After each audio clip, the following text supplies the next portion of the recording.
Welcome to the Disney Scrapbook, where together we take a journey to explore Disney history from 50 years ago. My name is Nolan. Today, I thought we would continue to take a look at Disney's animated feature film, Robin Hood, initially released on November 8th, 1973. Here in part 2, we will unravel the characterizations employed in this film. When a legend as popular as the one about Robin Hood and his merry men comes up for retelling, after having been the subject of every form of communication since the strolling 14th century minstrels, it takes some deft doing to make the very familiar material even more palatable. The most striking thing about Disney's animated Robin Hood is that all the parts are played by animals. The decision to have anthropomorphic characters was made by story writer Ken Anderson after an incredible 40 years of research and development. If you would like to know more about how this evolution occurred, I suggest you watch part 1 of this series, the Disney Scrapbooks video, Disney's Robin Hood Part 1, A 40-Year Quest. I will leave a link to this video in the description below. The scene for Robin Hood is set in the traditional Disney style, with the opening pages of a book. Alan Adale, a rooster minstrel narrator, tells the story, like it is, or was, or whatever. The Red Rooster, Alan Adale, voiced by composer, country and western singer Roger Miller, who composed 3 pieces of music for the film, which we will talk about in part 3 of this series, is a good character, but in a curious way is not integrated into the movie, but breaks the fourth wall connecting the characters to the audience. He is the narrator, and his role in the movie is restricted to lending his mandolin to Firetug as an improvised bow with which to shoot down Sir Hiss. He is also one of the prisoners sprung from jail by Robin Hood and Little John. Alan Adale was animated by one of Walt's 9 old men, Disney legend Milk Call, who joined Disney in 1934 and has been called one of the finest draftsmen ever to work at Disney. It can be seen here how his designs of the Alan Adale character were heavily influenced by Mark Davis's previous drawings of roosters from 1960 for the unrealized film of Chanticleer, as discussed in part 1 of this series. The protagonist character of Robin Hood is quick-witted, fearless in adversity, especially when pitted against much more powerful enemies. Gleeful and childish in his cleverness, like the character of Reynard the Fox in the unrealized film of Chanticleer and the Fox. He is a slender, cunning, red fox who is a master of disguise. His normal attire is a traditional outfit of a Lincoln green tunic, with 2 brown leather straps under the flapped collar, short sleeves, and a small leather belt with a buckle on his waist. On his head is perched a mustard yellow, bicocket-style hat with a red feather, perched jauntily on its left-hand side, indicating his prowess at hunting. His feet are encased in a pair of Lincoln green purlains. He carries a quiver of arrows on his back and often holds a bow. For his disguise as a fortune teller, he wears a blue dress, a red headscarf with white polka dots, large gold hoop earrings, and a wig. His blind arms collector disguise bears great similarity to Mark Davis's rendition of Chanticleer. It consists of a long-bound, tattered cloak with patches, matching hat, and big, dark sunglasses, as he wields a long cane. For his stork disguise, which he wears to the tournament, he straps an orange stork beak to his face, walks around on stilts hidden by a long olive-colored cloak with a floppy lavender hat wrapped around his head. The crafty bandit of Sherwood Forest was voiced by Tony Award-winning English stage actor Brian Bedford. Born in Yorkshire, England, His postal worker father wanted him to enter governmental service, but even at a young age, he could never repeat a story without acting it out. As Robin Hood, he portrayed a lady swagger reminiscent of the performance given by Errol Flynn in 1938. Robber Bear, Little John, a pal of Robin Hood, is the gallant type, and even when it comes to taking from the rich to give to the poor, he does it with a flair. The lumbering bear, voiced by Phil Harris in his third voiceover role for Disney Productions, having previously voiced Pat O'Malley, the vagabond alley cat in The Aristocats, and Blue the bear in Jungle Book. His performance here as the voice of Little John is remarkably similar to that of Blue in Jungle Book, and indeed some animation from Jungle Book was recycled in Robin Hood. Wonga Philip Harris, the multi-talented performer born in Linton, Indiana in 1904, but grew up in Nashville, Tennessee, where he acquired his famous Southern drawl. His mother and father were performers with 10 stock companies, and when the circus was in town, his father played in the band. It was he who taught Phil the fundamentals of music. Upon leaving school early, Phil and some friends formed a 5-piece Dixie band, the Dixie Syncopators, that toured the country for 2 years. In 1929, he once again formed his own band and played the St. Francis Hotel in San Francisco for 3 years, before moving on to the Coconut Grove at the Ambassador Hotel in LA. In 1933, he made his movie debut in Melody Cruise, and he signed on as a permanent performer on the Jack Benny radio show from 1936 to 52. In 1946, Phil and his wife Alice Faye started their own radio show on NBC.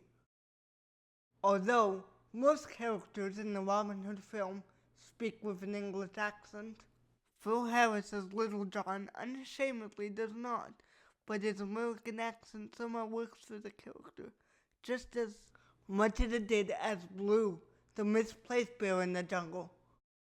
Maid Marian, Robin Hood's love interest and King Richard's niece, is an attractive vixen voiced by English actress Monica Evans, who also voiced the goose Abigail in The Aristocats, but is probably best known for her role in the 1968 film, The Odd Couple.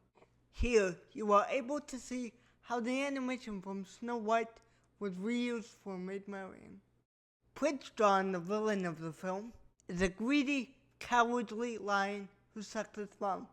He is infantile, with a snake as a patsy. Milt Call momentarily contemplated having Prince John as a tiger, but his brother, King Richard the Lionhearted, obviously had to be a lion, cementing the decision. Prince John's character reminds me of King Leonidas from Bedknobs and Bromsticks, who was also full of bluff, but this time had a secretary bird as a patsy.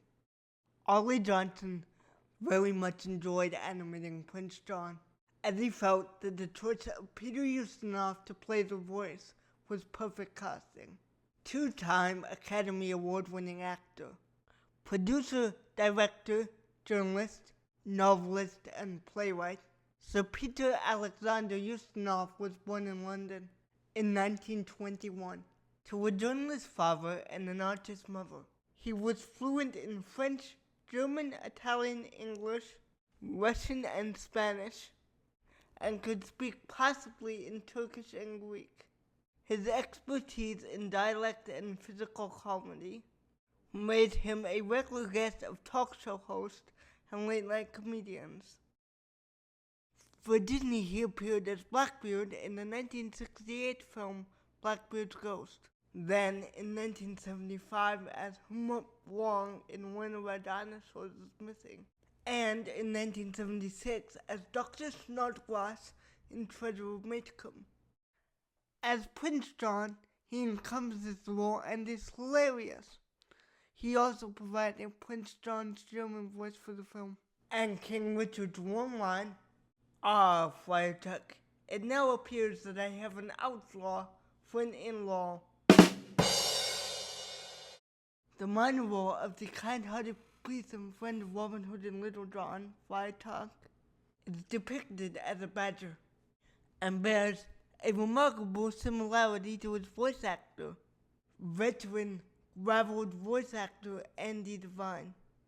It's obvious that the animator Milt Call caricatured the actor for the final design, and threw out his original ideas where Friar Tuck was envisioned as a pig.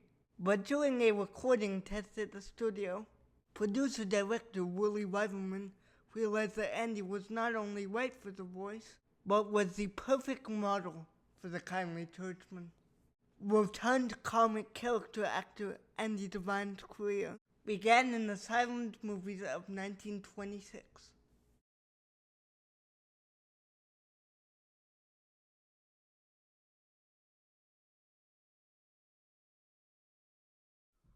Despite his unusual voice, he was put under contract with Universal Pictures when talkies first came out, and made over 400 pictures as well as branching out into radio and television. He is probably best known for his role as Cookie, Roy Rogers' sidekick. Another character in the Robin Hood film that appears to have been closely modeled on his voice actor is the sniveling snake Sir Hiss. Terry Thomas, the British comedian with the famous gap between his front teeth, not only had this caricatured into Sir Hiss by animator Ollie Johnson, but also his movements and facial expressions. Having started his acting career in music hall, he became famous for portraying disreputable members of the upper class in films. Where Sir Hiss is somewhat a sinister villain, Prince John is the main antagonist of the film. The Sheriff of Nottingham, although taxing, is almost a likable fellow. He is a large, lumbering, villainous wolf, somewhat lacking in intellect, but has a certain lack-witted genial charm. He wears red sheriff's clothing with puffy purple sleeves with magenta stripes, and the gold United States Sheriff star pinned to his belly as a witty anachronism. His hat has purple stripes and a feather, and he wears crimson shoes. He was voiced in the Southern American drawl by comic character actor Pat Buttram, who began his entertainment career in radio and went on to perform in both films and television.